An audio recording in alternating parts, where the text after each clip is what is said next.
It's Jefferson, climbs the ladder. Oh my goodness! Come on!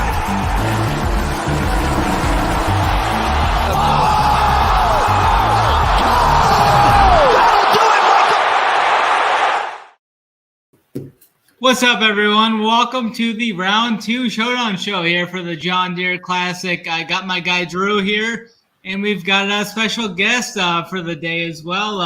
Cupmaker Jeff is going to join us for the Round 2 show here for the John Deere Classic. Interesting first round here. Jonas Blix, first round leader. If you had that on the bingo card, cross that off. What's going on, Drew? What's going on with you? How's your round one treating you? What's going on with you tonight?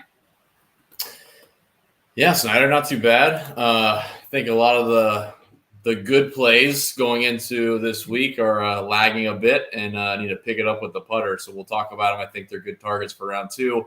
Jeff said he's got some good plays and some good talking points for us. But yeah, I think overall there's obviously some no names and some unexpected names, which is expected in these kind of volatile, low scoring events. But I think a lot of the names we talked about earlier in the week are not too far behind. We just we probably need to chase for one more round and then have a hot weekend. Yeah, for sure.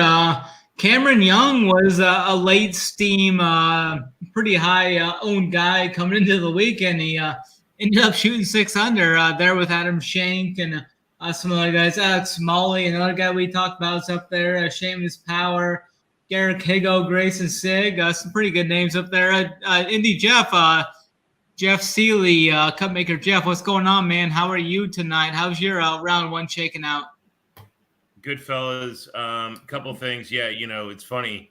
Drew just mentioned this. I just tweeted out. I'm ready to put a Rolex on a redneck here, and my guy Adam Shank. And not that, listen, I'm not. This is no hot take. I think the whole world was on Adam Shank this week, but Indiana guy and one I really, really want to see win this week. So I'm big on him. But yeah, no, it's good. We'll talk about this. It's interesting because I was 100% fade on Cam Young, and if he can't keep putting like this, it's not sustainable. And I know one loves Paul Tesori more than me, and Paul Tesori's the GOAT. Love Paul Tesori, been on my pod.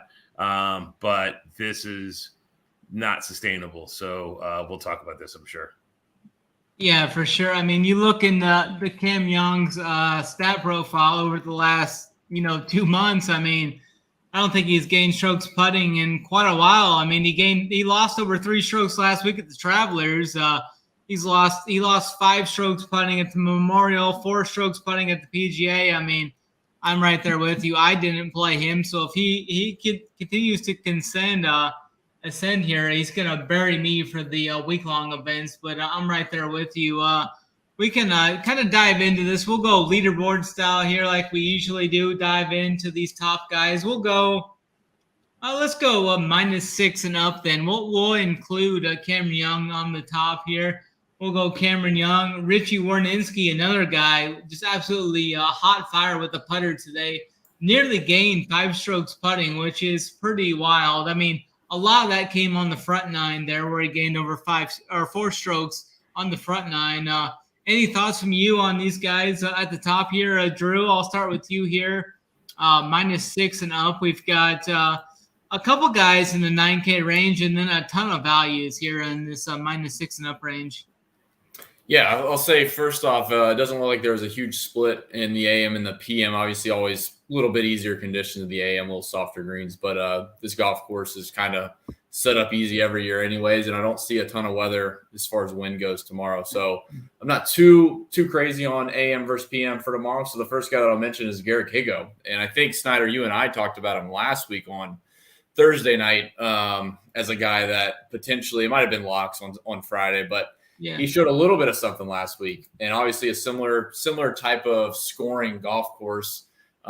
We saw him today. He was 4 for 9 inside of 18 feet. He had 5 shots inside of 12 feet. I think Higo's a guy that I'm going to start to look at a little bit more and play a good bit of him tomorrow in round 2. The other guys up here, to be honest, Jeff can talk about Shank. Shank didn't really do anything crazy flashy. He made some putts. He's been playing great for a while, so there's really no harm in playing him, obviously. But obviously Blixt is kind of an anomaly. I don't see any reason to go back to Blixt. I mean, he's made like one or two cuts since February. So this is kind of out of nowhere. So don't feel bad if you did not have a first round lead ticket on Blixt. If you did, then I don't know, maybe you should hang it up. But yeah, Cameron Young, like Jeff said, I mean, he did a lot of work with the putter. Again, I just don't see this as a golf course he can really tear apart like he was doing today. So I'm fine fading him. He's 10K tomorrow. I'm fine to play the regression. Like he's been sad for a while. He really didn't hit it that well into a lot of the par fours today. He only had 4 shots inside of 18 feet outside of the par 5. So I don't see like I'm really tempted to play Cameron Young for tomorrow. But the rest of these guys I think are just kind of an anomaly. Sig is fine. He's 7,200. But my favorite here is definitely Higo. I think Higo's the guy I'm going to be looking at quite a bit. And as we get closer to the British Open, I'm going to keep my eye on Higo as well. Yeah, for sure. I like playing a Higo on Showdown more than I do on the classic slates there, as he can get hot like we saw today with the 6 under round, though. So I'm right there in lockstep with you there.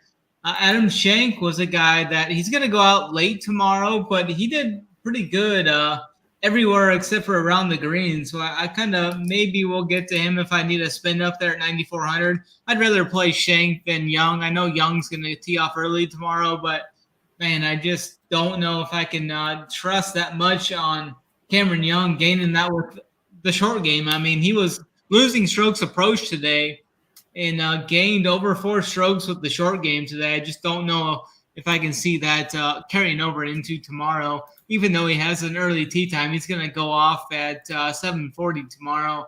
So I kind of like some Richie Warninski at 6,400 if I was going to dive down for a punt tomorrow in this top tier range. So I think he's fine. He's a guy I've kind of been talking up a little bit on Showdown slates and stuff. Cheap punt guy. Jeff, what are you seeing here on the top of the leaderboard here, -6 and upwards? Anything stand out to you here? I mean, I'm going to play Schenk. It was a ho-hum 65 today. I mean, yeah, bogey-free, ho-hum, relatively easy 65, right? Like, I'm going to play him. But honestly, I don't hate Lashley. I mean, he's not like he's had success. I mean, I don't hate Lashley. I mean, he's not, again, for the price, if he's 7,200 again, you can make a case there. I don't hate that. Now, I'm not going to target that. Like a last guy in, I don't hate, like, Snyder, if you want to bet me $100, Lashley against Werenski tomorrow, I'll take it. I'll take Lashley all day long. So I mean, that's an easy bet for me. I'm in on the Higo thing. I think Higo's a solid play. Yeah, I mean, he's fine. But honestly, guys, like this, I mean, I think it's far more interesting down the board, right? This is fine, but it's far more interesting further down the board. For me, it's probably Schenk and one of these guys. Maybe Lashley. I could make a case for Higo. I think Higo's fine. I'm hard pass on Werenski. And so, Snyder, you want to bet? We're in to bet there. Let me know. No, I don't want to bet there. I mean, Lashley was another guy right in that value range. What's he at? 7,100 tomorrow. Does go off in the PM, but I'm not worried about that. He gained strokes across the board today, over 5 strokes total today. So I think Lashley is definitely a good option. He's another like a decent Showdown guy that can put together these strong rounds from time to time. When it comes to Sunday, I sometimes worry a little bit about him, but on Friday, definitely not worried about him at all. These next guys here, we've got a pretty good range here, -4 to -5 here. About 15 guys here or so. Hang on real quick, Snyder. I want to throw this out there. Drew, Snyder, either one of you guys, I'm throwing this out there. I'm offering this up, $100. I'll take my donkey play. I'll take Peter Quest, and I'll offer either one of you guys Aberg, whoever finishes higher in the tournament, $100. Any takers? You got Ludwig to go, and I got Peter the Monday qualifier Quest. I was off Aberg. I don't even know where he finished yet. Yeah, he shot 3 under. He played all right. He's 3 under. There's a one-shot difference. No, I'm not. I was off Aberg coming into the event, so I'm going to stick on that. I don't know. Drew may want that bet, though. Drew, what do you think? I mean, obviously, the pedigree is massively – there's a massive delta in the pedigree there. For sure, yeah. I mean, I'll take it. Yeah. I mean, I'll take it. I think, all right, perfect. Good man. Yeah. You're a good man. All right, we'll Make take it it. interesting for the show. Because I think go ahead. No, I was gonna say they both play the par fives the same. They both play the par fives 3 under. They just didn't do much else. And yeah, like you said, Quest got a 1-shot advantage on him right now. But I don't know. I didn't really think this was a great Aberg course, but for sake of Quest, I'll take Aberg over Quest. Well, but honestly, that's got to regress. And you talk about Showdown though, right? For 7,400, like he's fine. He's totally fine. I think tomorrow. I think he's a totally fine play, and like I would rather play him, frankly, than like I'm thinking looking in this range who's going to catch any steam, but I don't know. Like Hubbard's probably maybe going to be more popular. I don't know how popular Quest is going to be. I really don't. Like I would take him over Todd. Like, a lot of these guys in this range, I would take him over. I just think he's just playing really good golf right now, and I'm in on it. I think it's interesting. I'm for entertainment value, we'll make $100 bet, but because a lot of people were on Aberg, and I think that was kind of quirky. So yeah, that's fun. Thanks for taking the bet. Not counting the par fives, Quest made more putts outside of 18 feet than he did inside of 12 feet for birdie. There you go. Yeah, so Quest did leave a few out there. To be fair, he's basically speed. Yeah. Well, I mean, he can make the 49-footer for eagle and nothing else inside of eight feet. So apparently, yes. And we saw him last week chip in, I think, a couple times. So like, yeah, I think he is. He's like Spieth. He's a little bit longer than Spieth, but he's pretty close. Guys, what do you think of Seamus Power?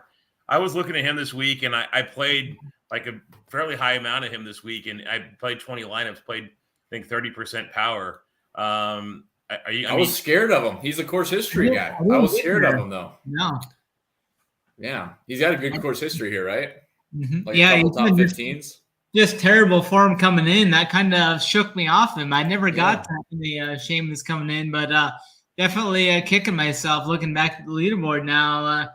We can kind of dive into this -5 range where Seamus is -5 to -4 range.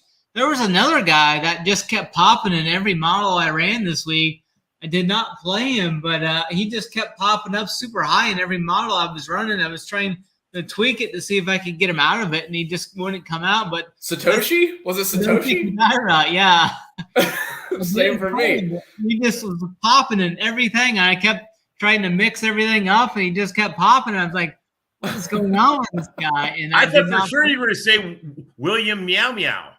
No. I don't even know who the fuck William Meow Meow is.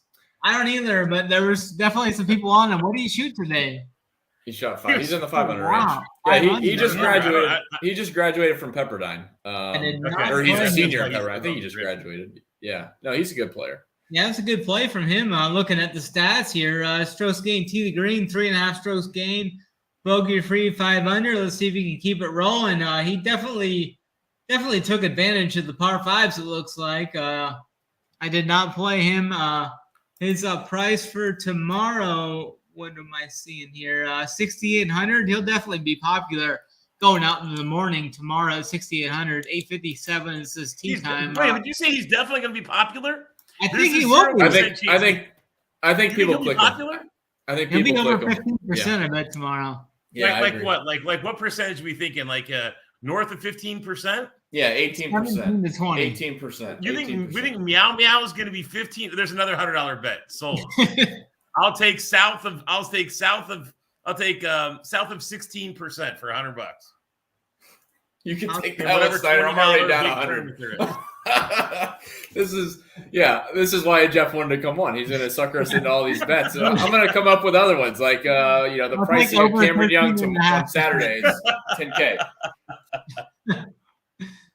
Hey guys, I'm curious. Hey, I'm curious, guys. So this is legit question, because I'm flabbergasted by this. Like, what do we do when Ben An is gaining strokes putting? Like, I don't know what to do. I don't know what, like, it's almost like Cameron Young, only crazier. Like, when Ben An is gaining strokes putting, like, he could win every tournament ever if he can putt. Like, I don't think this is sustainable, but I'm like, I don't know what to do. Here's one better. What do you do when Ben An gains more strokes putting than he does approach? Yeah, right. Yeah. I mean, looking at his scorecard, it was a wild scorecard today. He had 9 birdies today and 9 birdies, 4 bogeys. I mean, that's a wild scorecard there. I doubt he makes 9 birdies tomorrow, but I could be wrong here. Drew, what are you seeing here? -5 to -4 as we kind of dive into this. We got a wide variety of options here. Guys in the 8Ks, guys down 7K, 6K. What's sticking out to you here for the most part? Yeah, I will say real quick on Benny on. It's kind of sad. Jeff says, he's lighting it up with the flat stick and he shoots 400. He was 300 on the par fives. He basically shot even par everywhere else, but he's still gaining with the putter, which is true. But that's just Benny On's game. It's just he doesn't have the low rounds like we see from random guys like Grayson Murray. But I mean, ball striking wise is always there. It's just a matter of can he be at least even with the putter, and that's always good enough typically. But it is ironic. He 300 on the par fives and only shot 400, but he gained strokes putting. And you would think he would have a little bit higher ceiling than that on those type of days. Diving deep down to it, I just pulled up his scorecard. It looks like he made 3 really long putts, though. He gained over a stroke putting on one of the holes and then 0.8 strokes on another hole. So he had to have made a couple of long putts today. So that won't happen every day.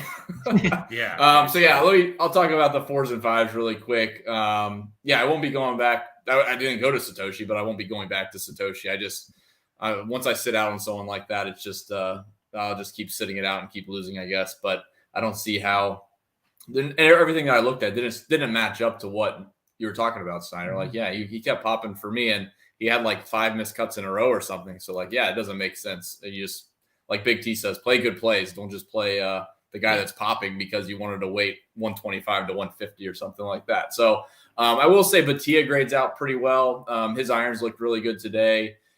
Again, this is a golf course. You can't really do much damage off the tee. Like you can't gain a ton of strokes off the tee compared to the field. A lot of it's with the irons and obviously a lot with the putter. Batia did that today. He was 4 for 6 inside of 12 feet. He had 6 shots inside of 12 feet. I think Batia can do that or continues to do that. We've seen him play well at these low scoring events on the Korn Ferry Tour down in Puerto Rico or the Bahamas, and also at the Punta Cana event, I believe. So Batia at 7,300, I do like. I'm fine going back to Smalley. He really struggled with the irons. I mean, honestly, he drove the ball great. He gained on 93% of his tee shots. He only had 1 shot inside of 12 feet outside of the par 5. So I think Smalley actually has a little bit more upside than people will be clicking based on the stats they see today. So I'm fine going to Smalley, especially if he's going to be a little bit lower owned than he was for the full week slate. The punt that's down here, though, is Chris Stroud, interestingly enough. I haven't played a ton of Chris Stroud, but I have seen him pop from time to time over like the last 2 seasons. So I'm kind of tempted to play a little bit of Chris Stroud and see what happens over the next couple showdown slates. So 6,400 for him. The other guys in this range, Jeff probably talked about Quest. The other guys really don't do it for me, to be fair. Mark Hubbard really isn't really doing much. Nick Hardy, I guess, is fine going off at 740, Illinois boy. But that's probably it for me. It's really like Batia, Smalley, and then I'll probably sprinkle a little bit of Stroud in my crazy chalk lineups and then get some Stroud to be different. Yeah, for sure. There's 2 guys that were just striping it off the irons today. Gained over 4 strokes approach, it looks like, and it was Akshay and Stroud there. They both gained over 4 strokes approach and both lost putting. So that's definitely something we're looking for in showdown wise. Maybe they can keep hitting the irons good and kind of correct that putting going into tomorrow. Stroud had, I mean, this doesn't seem sustainable, but it's worth like attacking for showdown. Stroud had 10 shots inside of 18 feet. Like, I mean, that's like, that's more than double the field average. It's probably more than 3 over the next best guy in the field right now. So again, I don't think that's necessarily sustainable, but it's worth targeting at 6,400. And again, I don't think a ton of guys click $6,400 price to anybody. So I'm interested to play a little bit of not Richie Werenski. Just look at his price. It's the same price. I want to play Stroud over Werenski, but I think that's an interesting play for tomorrow. Yeah, definitely. He's going out early too at 8:13 a.m. The weather looks good for tomorrow. I didn't bring that up at the main part, but diving into Friday's weather, it looks pretty good. Weather is going to be sunny, 75, winds right around 3 to 7 miles an hour. So that's absolutely what we're looking for scoring conditions. Jeff, what are you seeing here in this range, -5 to -4? Anything sticking out to you here a big? I'm just sitting here. I'm looking at some things. I'm -5, -4. Creamer Hickok a little bit kind of jumped out. I have a big bet on fading Hubbard that I'm going to lose because I'm a Sepp Straka stan, and I'm going to lose that bet this week because I bet Straka against Hubbard. What did Straka shoot today? Yeah, I did like Straka. He's 2 over. He played terrible, but again, like this is wow. Like, would it shock you if Straka was 6 under tomorrow and made the cut? No, right? And that's no, what he can do. Not. That. But and actually, we could talk about that because I think no one will play him in Showdown tomorrow at all based on today. But no, there's not a ton I like in here, guys. Honestly, I'm sitting here staring at my screen and trying to figure out. And I'm Snyder. I'm not going to steal your thunder. But moving down just a little bit to 3 under. I'm trying to get my head around Matthew Neesmith because I like never play him. I'm looking at this and I'm trying to debate because he's one of these guys where he can get hot and he can play well, like top 25 PGA, right? The guy he's actually had like some decent runs through April and May, 3 straight missed cuts coming in and out because he sucks at putting. And he's not putting great here, but man, I mean, he's interesting in the Showdown slate, right? He's making birdies. I don't know. I'm just looking at him at 7,100 and looking at guys around this range. And so I'm trying to. You guys have any thoughts on him at all? Like, I would argue he putted really well today. To be fair, strokes gained is so deceptive because it's so polarizing based on one hole out of 18 holes. So like in my data, I have him making all 4 of his birdie looks inside of 12 feet. So he was 4 for 4 inside of 12 feet. He was 3 for 3 inside of 6 feet. So I look at it. He only had 4 opportunities inside of 12 feet for birdie. He made all of them. So I would say he hit a ceiling today, which is ironic. But again, I know strokes gained shows he's negative, but I look at it. He lost over a stroke on hole 1. I assume that was a 3-putt, and he lost almost a stroke on hole 12. I assume that was another 3-putt. So again, I think he had a couple 3-putts, but I think he putted well for where he actually hit the ball today. So I wouldn't go back to play Neesmith. Has he even made a cut in the last month? No, he's missed 3 straight. But again, prior to that, he was 48th. He was 48th at Schwab. He was 23rd at the PGA Championship, 30th at Byron Nelson. He's played decently prior to that. And again, he's just a guy. He's one of those guys, right? It's like randomly shows up in the middle of nowhere, and this is the kind of tournament that Matthew Neesmith to show up in, T25 or something. I just saw him, and I thought of that, and because the other guys are random, whatever. I mean, they're fine. Obviously 3 under. I think I said this on my pod before you came on here, and you guys are going to tell me I'm an idiot. That's fine, but I think every single player in this tournament playing their best golf. I think Keith Mitchell is arguably the best player in this field, pure talent wise. And he's 3 under. And he didn't, and Drew, you actually, you do an amazing job with your fantasy golf bag. You do a tremendous job with all these, you're way more dialed in than I am right now in the putting distances and so on. How did Mitchell putt today? Because it shows negative strokes putting, but maybe there's an outlier here that I'm missing. I'm curious because he's not a bad putter. He's not he doesn't lose 3 strokes putting. So what happened? No, he putted bad. Yeah, I like Mitchell for tomorrow. He made. Let's say I'll just round it up really quick. So he made. This is all par 4s and par 3s, not including par 5s because it's hard to do it for 1 and 2 and 2 putts and everything. It's not the same, but for the par 4s and par 3s, let's call it. He made 2 of 2 inside of 6 feet, and then he was 2 of 5 inside of 12 feet. So again, just the 2 putts inside of 6 feet he made. He was 2 of 7 inside of 18 feet, 2 of 9 inside of 24 feet. So he had a lot of looks inside of 18 feet, we'll call it, but he only made the 2 putts he had inside of 6 feet. So yeah, Mitchell did putt bad, and he's negative strokes gained putting.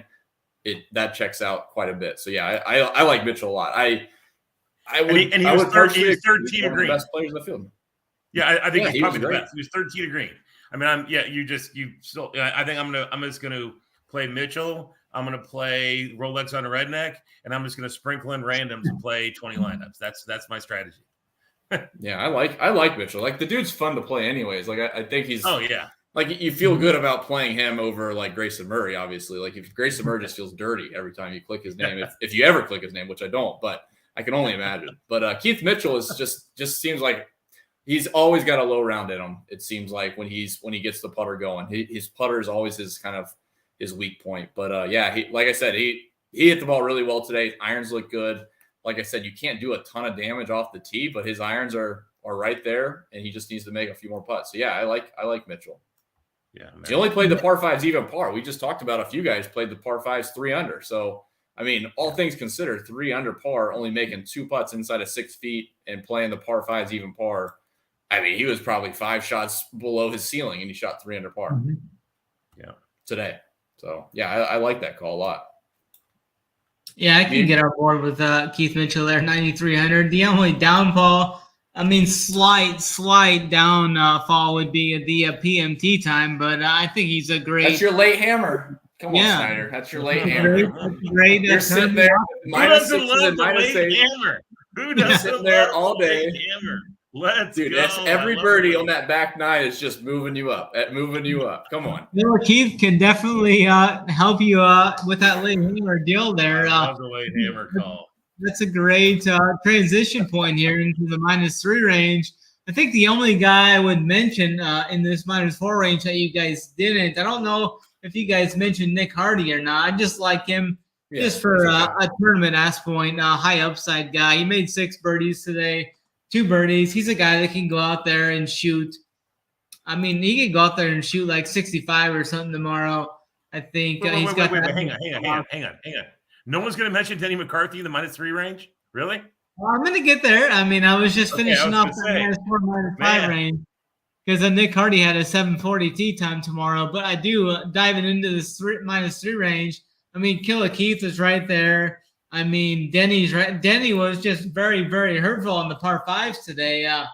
I don't think he made a single birdie on the par 5s today. He played those at even par, so that was definitely we should see some regression coming there. He made a couple of birdies on the par 3s, let alone the par 5s. So I think Snyder just doesn't like PM. Like as soon as he sees P on the tee time, it blocks out in his mind. So yeah, he's just gonna skip over anyone that's a PM. He's just immediately out. That's why he was so hesitant to Keith Mitchell. He's like, this dude's basically teeing off tomorrow night.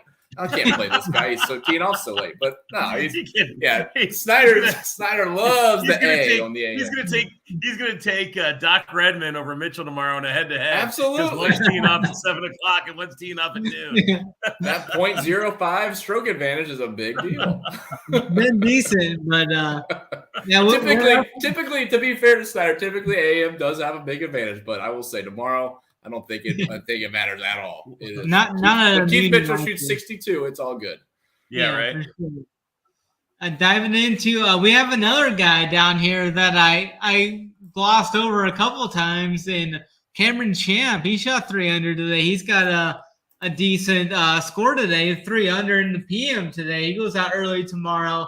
Gain strokes putting, gain strokes with the irons. Was a little wonky off the tee, which I mean, he's a little wild off the tee at times. He shouldn't be here though, Snyder. He's hitting 3 woods on every hole. Yeah. He shouldn't be missing any fairways here. Fairway. I know. He was way. I mean, he had to hit half the fairways, I guess, today. Like his off the tee is terrible.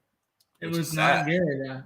No. What are you seeing here, Drew? He hit 4 of 14 fairways today from Cameron Champ. There you go. Yeah. I just see him way below the field. I just do a weighted field driving distance, but I see him 38% below the field average, which I don't know what that is, but it was always obviously not good. It's not good. Anything you've seen here -3 range?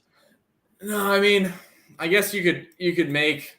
I don't know if it's an argument, but I mean, like Stefan Jaeger obviously does not putt well here, and I know he was super chalky. I assume people just hop off of him. They played him at 30%. I think he was 30% owned in some contest today for the week long. He made absolutely nothing. And I think I saw someone posted on Twitter, like he makes nothing here any of the last couple of years he's played. But I'm worth going to it tomorrow. He does tee off in the afternoon, but a guy that's 30% owned tomorrow is going to be 10% owned. I mean, he made 0 putts inside of 6 feet for birdie. Made 0.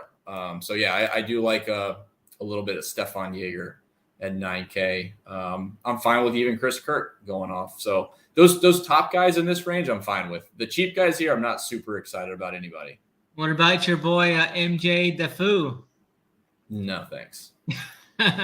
No, not here. For one, he of anybody that's a bad putter, which I see he gained strokes putting today. He actually is always the worst putter in the field, which is surprising. But not to harp on Daffy too much, but no Daffy for me. The cheap guys here just don't do it for me. No one really pops off the page. The only guy that does pop off for me is Stewart, but he hasn't made a cut in like a year, to be fair. So I'm not going to chase that after just one round that looks decent. So yeah, it's really the top range for me here. I mean, I'm fine with McCarthy. I love Mitchell. I'm fine with some Jaeger, and I'm fine with Kirk at 9,100. So just the expensive guys in this range are fine going back to. I think they're solid in this field on this golf course. That's pretty much it for this range. Yeah, for sure. And Kirk played the par 5s at 2 over par today, so you should see some regression coming there. But you could also see some regression coming on the 14th hole there too, where he made a deuce on the par 4 as he drove the green there. Jeff, you seen anything you love here in this -3 range? No, I mean, I think we covered it. I mean, I'm ready to move on to the 2s here. I'm just ready to see Snyder tell me he's going to play Dirt McGirt. That's what I'm waiting for. That's what I came on the pod for. I want to hear some Dirt McGirt love, 2 under. I'm obviously joking, but I just saw him there. I'll tell you guys who got steamed like a mofo last night up board. Your boy Russell Henley, 2 under here. I am playing no Russell Henley, and I could not again the price play because again we talked about it. I'd rather play Killer Keith. I'm gonna play Rolex on a redneck, so I'm not gonna play Henley, but I think he'll be popular tomorrow. Don't you guys? I think he could be popular. I don't think I'm going to go there just because of the PMT time. I told you, Jeff. It doesn't matter. Be Tiger Woods. Be Tiger Woods in the PM. He doesn't play him. I'm not going to play him. He was terrible with the putters. I mean, stats-wise, he grades out as a terrific play, though. I mean, he was plus 2.5 approach, minus 2.7 putting. That's so funny. But my guy, Dirt McGirt there, I mean, he rates out as a great stats-wise play, though, potentially.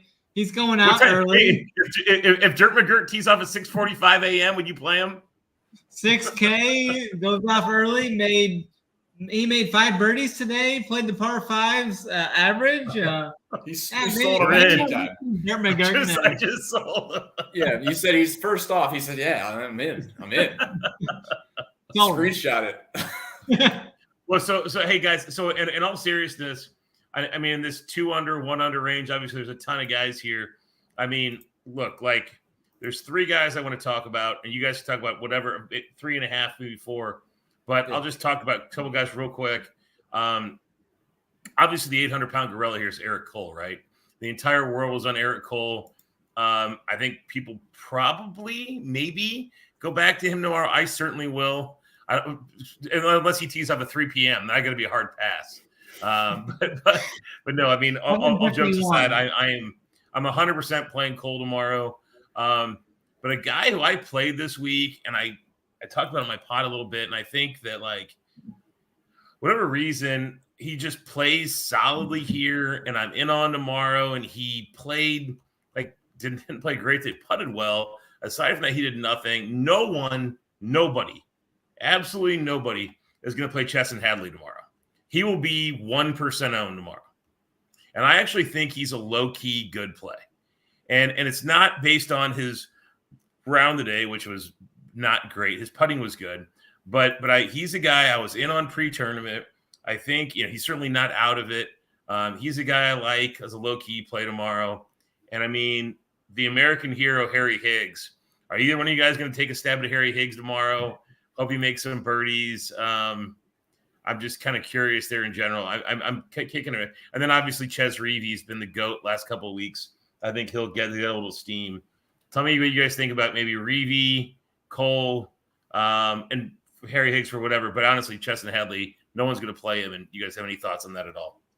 I definitely like the 9K range in this 2-under range. I really like Cole and I really like Grillo. They're both going off early tomorrow. I think they both have huge upsides. I do like, maybe we'll splash a little Harry Higgs if I do like a 20 max or a 150 tomorrow. He'll definitely be in the 150. He might make the 20. 6:45 tee time for him tomorrow. He was solid today. Gauge strokes putting was just really bad with the irons today. More so on a couple of holes. I mean, he lost 1.3 strokes on one hole alone. So that was pretty much all he lost was on that one hole. So I can give him a pass on that. He goes out early. Drew, what are you thinking here with those guys? Yeah, my favorites are guys like to Chesson Hadley, to the point on Chesson Hadley. Like I love going back to guys that I played for the full week that had a rough round one, or even if they made the cut, had a rough round two. Like they're just going to be under the radar plays, but I love them going into the week. And yeah, Chesson Hadley is one of those guys. Obviously played terrible today across the board. It doesn't look good, but I played him for the full week, which goes back, if I look back, 1 month or I look back 6 months, Chesson Hadley was in good form coming in here. I don't see any reason why he can't find it again tomorrow and go play him. Like he said, 1% on him. He's 7,300 going off in the PM. Yep. Played terrible today. All the stat searchers are going to say, he's a bad play. Yep. I have no issue going back to a guy like that. I mean, those are the fun ones to play that you liked him for the full week. Go right back to a couple of the other guys that I do like that I did like for the full week and still check the box for stats. Ryan Palmer at 7,600. I mean, he played really consistent across the board. Off the tee was solid. Into the greens was solid. He didn't really make anything at all. I see him making nothing. So I do like Ryan Palmer there. No issue with Ches Reavie, another guy I like, and he's still really cheap. I mean, 7,800 for Ches Reavie over the last month and on this golf course. I do like quite a bit. He'll be popular, though, do you think, Drew? Yeah, he should be. Yeah, he'll be popular. I don't think Russell Henley. I'm not sure on Henley. Like I think the price is the issue. Like to your point, like him versus Keith Mitchell, it's more than $1,000 difference in price, and they're possibly the same player. I mean, as far as like resume. So yeah, I'm fine fading Russell Henley at 10.5. I mean, that's the biggest problem is his price. That's probably it. I kind of like Grillo this week, but I faded him. He really didn't do much, so I'm fine continuing that fade. And then I'll just harp on the bottom range really quick. I will say, all jokes aside, I guess, McGirt did play pretty well. So it's probably worth a sprinkle at 6K going off first. From how about the glove? Lucas Glover, I mean, he just struggled. And I think I have a really tough time figuring out when he's like in the good mojo or in the bad mojo. He really didn't play well. And he's always a fringe play for me. I mean, he was lighting up green for me and everything that I ran. And I still was like hesitant to play him. Him and Patrick Rogers are like the same guy. Like no matter how good of a play they look, you don't feel comfortable clicking. You never feel good. I felt better about Chesson Hadley than Lucas Glover. So he'll be lower owned, I think, obviously than the full week. But I'm not very excited to play Lucas Glover. He's volatile, but he doesn't really pop for like -6, -7 in these events. So yeah, long story short, I'm not going to play any Glover tomorrow, even though I played him for the full week. How about Cole? You going to play Cole? I don't think so. No. Really? Wow. Okay. Hurtful. I'm going to play some Cole. I think I may actually play some Glover tomorrow too at 7,400. Goes off at 718. He actually played better on the back nine. He played the front nine at 1 over par today, but then kind of got some stuff going there. Made birdies on 16 and 18 coming in to shoot 2 under. So I think I could get on board some Glover. He lost 0.6 strokes putting on 17, so he must have missed a pretty good birdie luck there on 17 as well. So I think I could get to some Glover at 7,400 early tee time there. Bo Hostler was a guy that I know a few guys, some higher stakes guys were on Hostler coming in. Got Henley there too. Jonathan Bird, he's going out early tomorrow too. I don't know if I'll get to him, but he was a guy that was mentioned in Discord last night. For full week, I get Bird. I don't think for Showdown I get it. He lost 3 strokes approach today. Yeah. Yeah, but I mean, like for full week, he was cheap, and like, yeah, I mean, he's done well at this golf course in the past, and he's done well, of late for how cheap he was. It made sense in a weak field, but yeah, for Showdown, I don't see how he could outplay anybody even below him at his price, for most rounds in a given season. So yeah, we could jump down to the -1s unless you had anyone cheap, Snyder.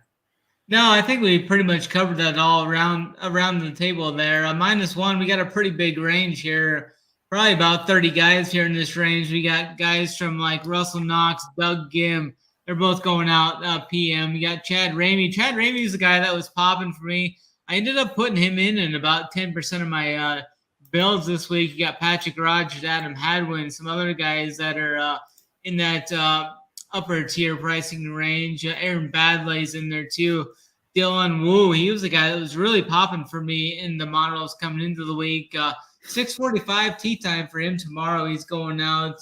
The goat's got a 6:45 tee time. Dylan Wu, second round leader, ship it to the hall.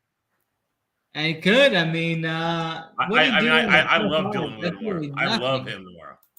Yeah, he did nothing on the par 5s today. He was 2 under through 14, bogeyed 15, which he lost over a stroke total on that hole. So, yeah, I think Wu's a very solid option tomorrow at 7,700. I'll kick it to you here, Drew. You can start the -1 range. Yeah. Jeff started the 2 range. So, why don't you take over the 1 range here, and then I'll kick it back to Jeff here.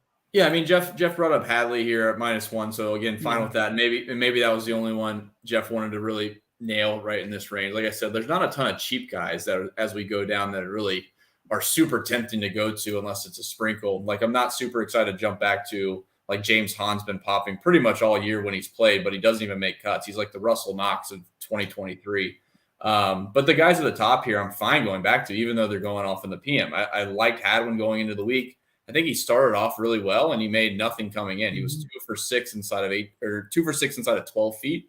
So I do like Hadwin going off tomorrow, 12:43 p.m. Steiner, but it's still a good play. Trust me.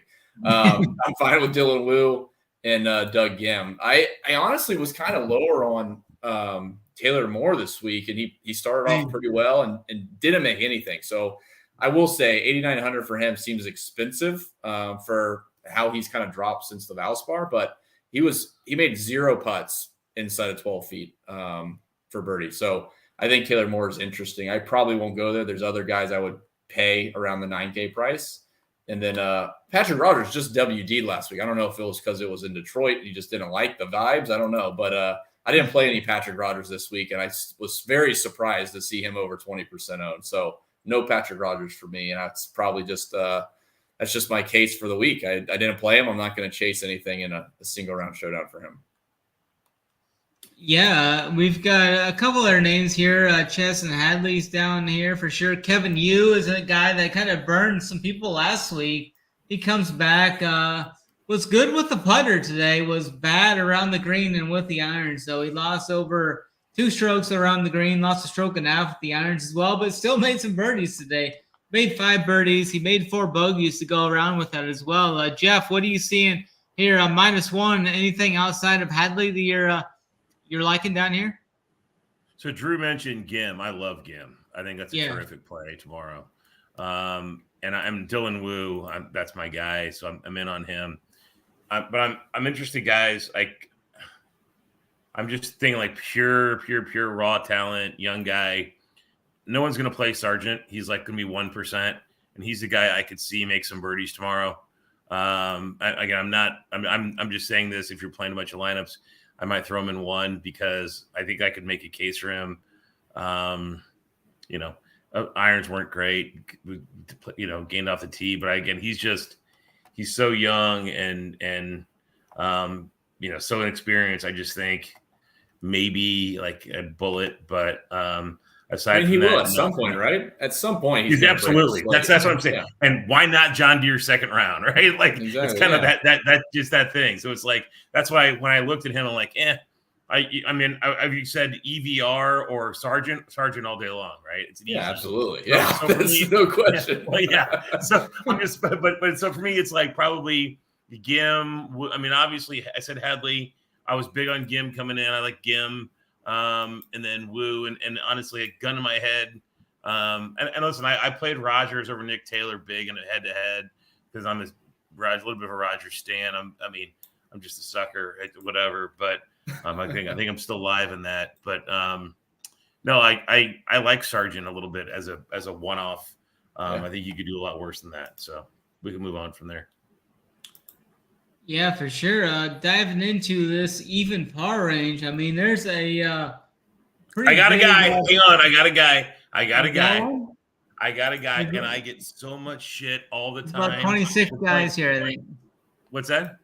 I think there's about 26 guys here and even par. I have two guys. I have one guy no one in the history of Twitter will talk about.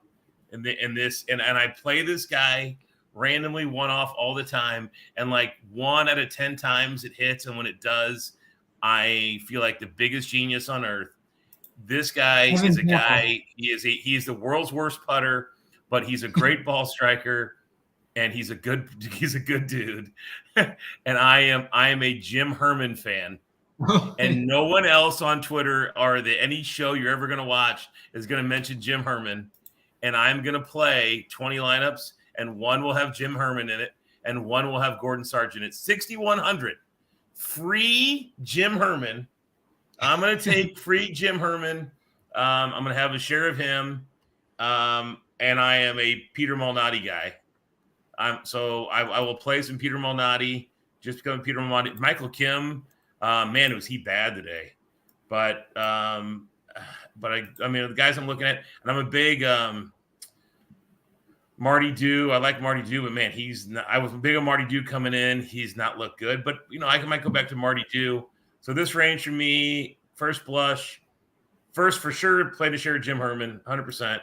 I'll play a share Michael Kim. I'll play 10% Malnati. I'll sprinkle some Kazire, and I will play Marty Dew. That's what I'll play in this range. But I will absolutely play Jim Herman. You should play Jim Herman too. Yeah, I always like some Peter Malnati for Showdown. Even though he does go out late tomorrow, 7,100, good price tag. Always the caveat. Always the caveat. Can we stop? Can we not do that? For like 5 minutes. If you go out in the PM, you're just not going to score as well. Moving back. I'm pretty sure. I think like 5 of the top 10 today teed off in the PM, by the way. But yeah, hey Snyder, what time does Jim Herman go off? Is it 6:50? Let me check. I don't even. So while he's looking it up, Drew, who do you like? 43. He's out of play.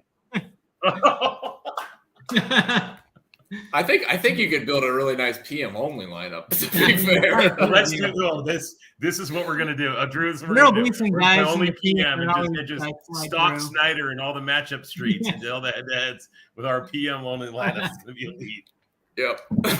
Well, definitely get you different, especially in the cash streets from For the. sure. Yeah.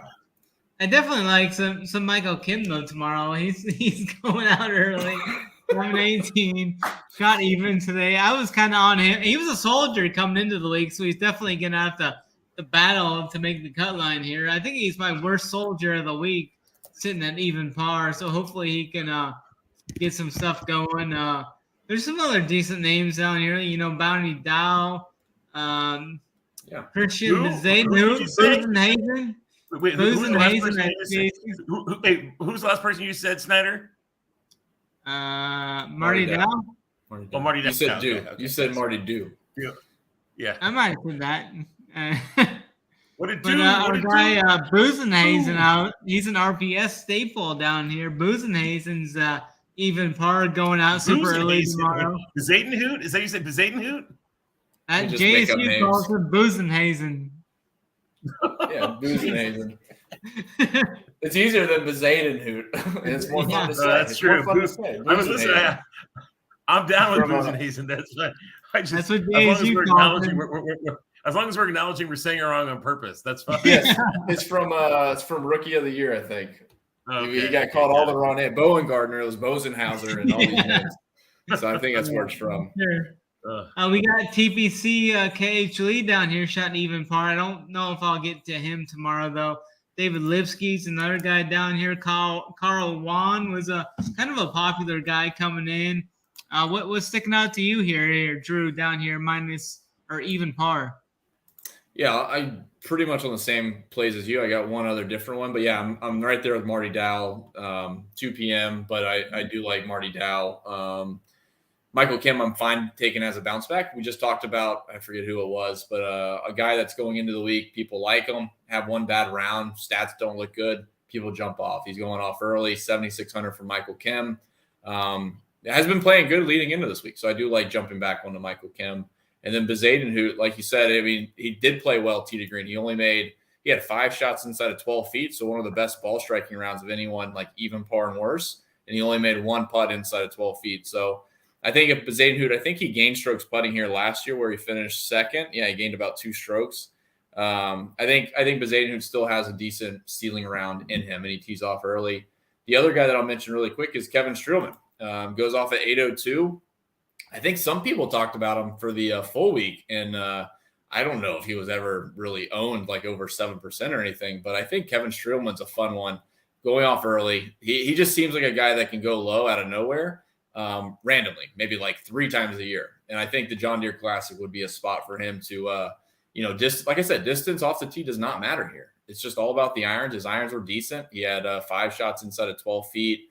He played the par 5s 2 over. So I think, if the par 5s are not an indication, I think there's a better future for Streelman tomorrow morning. And then below that, there's really nobody. I can't hop on Jim Herman. It's not because he's going off in the PM last, but it's there's not much for me. Hey, Drew, check the putting stats for me real quick, like distance wise for Kevin Chappell, because I could make a case for Kevin Chappell tomorrow. I mean, he has a top 5 year. Again, it was like 100 years ago, but he has a top 5 year, and he's, his approach was really good today, and he, was solid tee to green. Yeah, he made some putts. He definitely hit the ball well, so that's fair. He had 7 shots inside of 12 feet. He made 3 of them. So 12 feet's kind of like my barometer. 18 feet's okay, but like 12 feet, they should make half of them if they're playing well. I know 8 feet is the 50-50 number, but yeah, and he was 1 under on the par 5. So yeah, I mean, he left a few out there. He put it okay, but he did leave a few out there. He hit the ball great. Oh, nice. We can kind of just clump in these over par guys. There's not too many guys over par. There's about 30, 40 guys down here over par. There's the question in chat we had here. One of the guys that's over par is Taylor Montgomery. Christian thinks he's a GPP play of the week. I personally didn't get there myself in the main slate. I know there was some talk about him. He just can't hit an iron shot, and that's there's a reason why he shot 4 over today. Yeah, and that'll continue tomorrow. So. I think so. He just can't hit an iron shot to save his life over the last couple of months. So I personally didn't get there. I know Doc Redmond's down there. Jeff talked about it a little bit. I was joking. That was a total joke. That was a complete joke. I know. Hey, hold on. Let's not bury the lead, guys. Sepp Straka's here. Sepp Straka's going to shoot 600 tomorrow and make the cut at -4. Yeah, I'm fine with that. Yeah, we can see that. I think another guy, if you want to dive down in here, a guy that I sometimes target in 20 max for Showdown is SH Kim down here. He's got a high birdie upside. Still made 3. He started out just horrible today. Started out 4 over through 12 holes.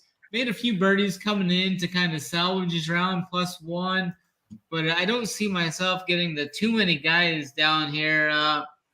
I know like Kevin Tway is a guy that can get hot a couple times a year.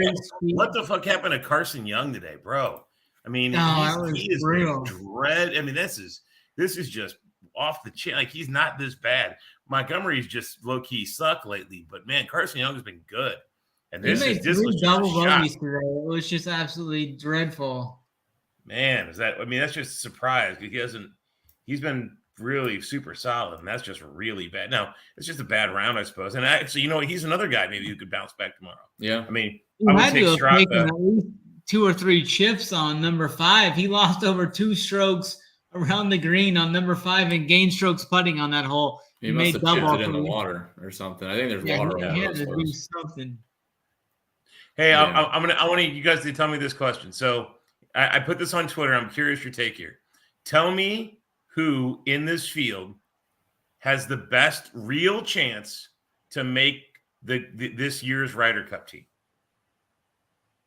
Real chance? One guy. Okay. In this field. Oh, in this field? Oh. I mean, I would have said Cameron Young a month ago. I mean, assuming that's but I mean today. Today. I didn't say the U.S. Ryder Cup team. I said a Ryder Cup team. Right. If you're gonna say like the career, it has to be Sepp Straka, right?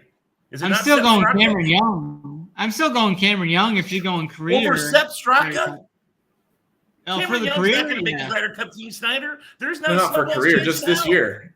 Just the Ryder Cup, year. not Hall of Fame. Ryder Cup. Right. Just the Ryder Cup for his career. Yeah, I'll take Cameron Young. No, I'm talking about this. This year. This year. Oh, this year. No, I mean Russell Henley.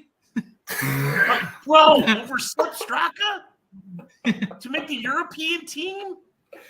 That's true. Bro, that's what are true. you smoking, Snyder? That's the worst take of all time. I think he misunderstood the question. He misunderstood the question. I'll defend Snyder. He misunderstood the question. Yeah, I think Straka he's from Austria, so he has a relatively good chance, especially being on the PGA Tour, especially with the live guys too, probably, I guess. Yeah. Yeah, because a lot of the live guys got dropped off, and they're not going to take them back. So that makes sense. Right. Yeah. That's what I'm saying. Like Sepp Straka is clearly, in my opinion, and people are making a case for Aberg, but I honestly think that like Sepp Straka, of every player in this field, has the best chance to make this year's Ryder Cup team. I firmly believe that. I can see that. I mean, the Euros low key suck. Like, I thought you were gonna say Adam Schenk for the Americans. I thought he was gonna reel off a couple wins and he's gonna be number 4 on the list. On the American side. I mean, and listen. I would love Adam Schenk to make the team, but however, like and all bullshit aside, I really do think like if it was let's say it was a real bet. I'll tell you what, Snyder, I'll give you Russell Henley and I'll take Sepp Straka and we'll have $1,000 even money bet on which one. I think there's a couple of live guys that are going to make the team for the U.S. Well, of course. It starts with Koepka. Koepka's going to be on the team. That's the one. I think DJ might even. You think DJ? I don't know if DJ is going to get there. I think DJ could I possibly get that nod. But I think Koepka's a lock right now. Koepka's an absolute lock. Yeah. I mean, Drew, pick 5 heroes you would take over Sepp Straka right now, not named Rory McIlroy or John Rahm. And do you know where Straka is ranked right now on the Ryder Cup list? 95th. How is that possible? I don't know. I mean, he's all the European Tour guys. I think they get bonus points for being on the European Tour. I think that's true, actually. I think I read the rankings. They give more weight to European Tour events, which is sad to say, but I think that's why some of those events Rahm and McIlroy play over there. And that's not just because it's Spain and they're going to their home country or Ireland or whatever. I think it's because they get more points. So, like, the guys that are up way above him, Yannick Paul, Adrian Meronk. I know he plays a little bit of PGA Tour. Adrian Otegu. Jorge Campillo. Like, it's a bunch of no names. Who's Luton? So Straka's 95th. It doesn't make sense. So Use Luton is going to be over Sepp Straka. I mean, then it's going to be US minus 50,000 in the Ryder Cup because at least Straka's good. Yeah.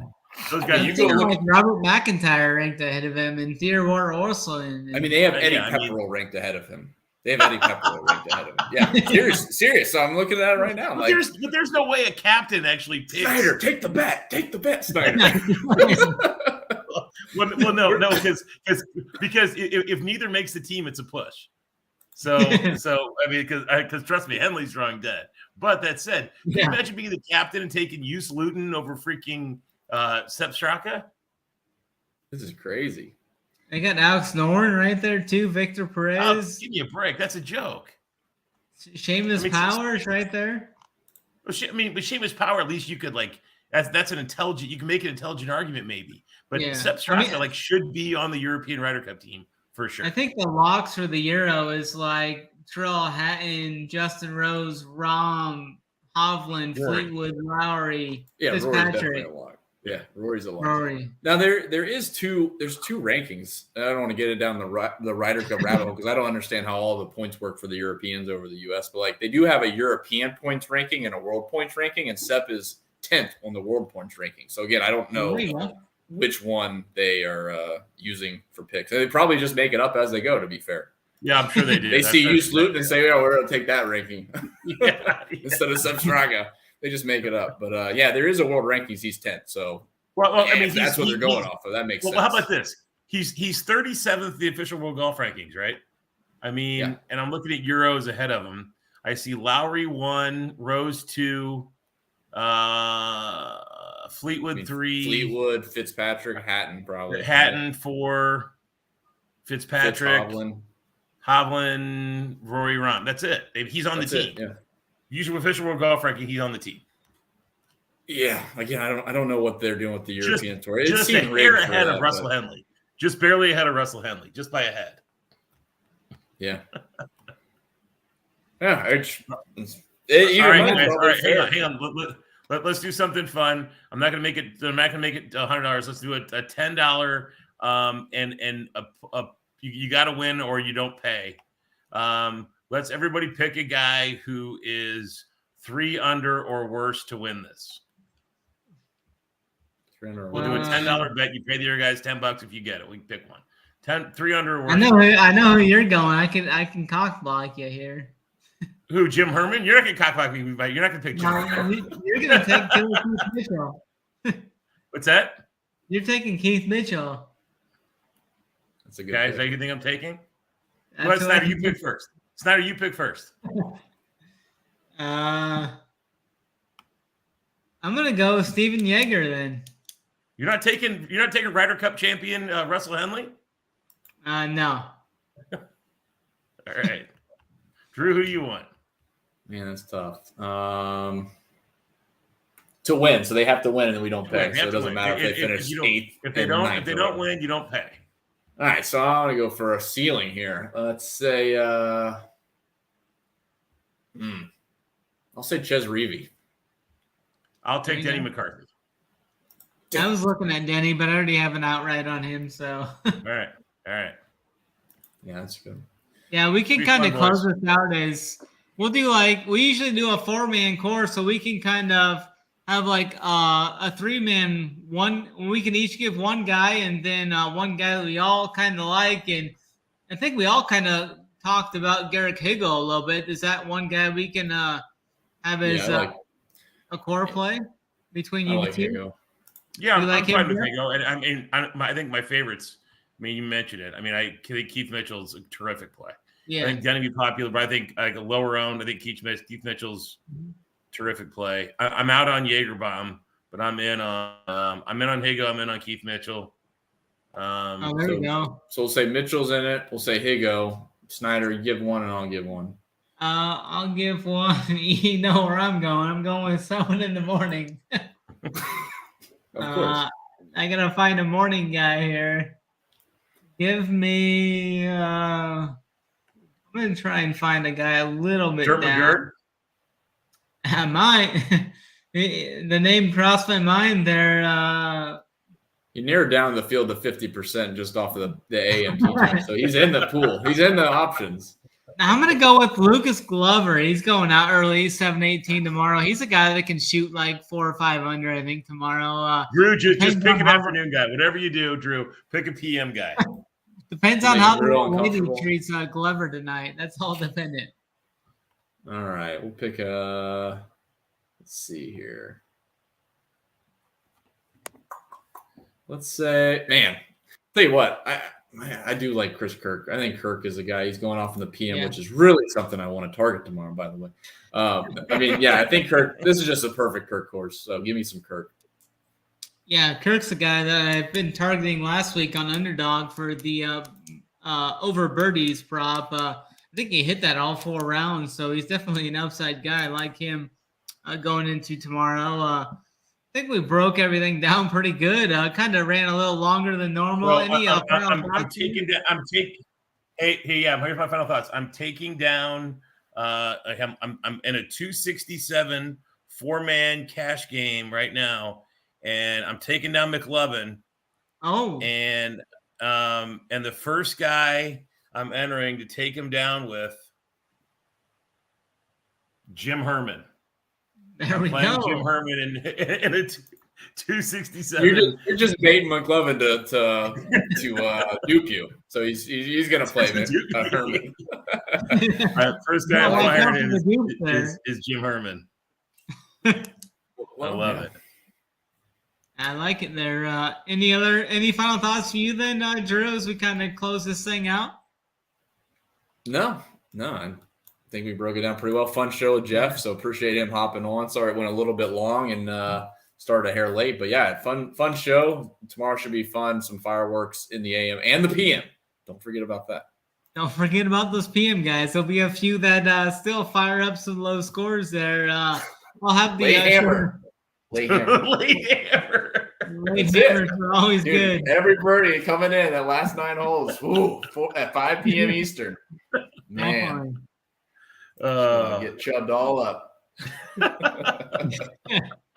We'll be back here to tomorrow night with Drew and Locks. Will be back. I'll be back on Saturday, probably with Kurt to break down the final round show there. If you haven't already, hit the like, hit the subscribe. It really helps bring these shows to you guys for free of charge. Use that promo code Summer33. That'll bring all the sports one price. We've got everything going. I mean, the Wimbledon's going right now. Huge UFC card this weekend. I know Drew will be diving into that as well. I can't wait for that card. We'll be attacking that from both DFS and bedside there as well. PGA going forward, MLB, everything, all sports, one price. Hit the like and subscribe. We really appreciate that. Thanks a lot for watching the show, and always run pure.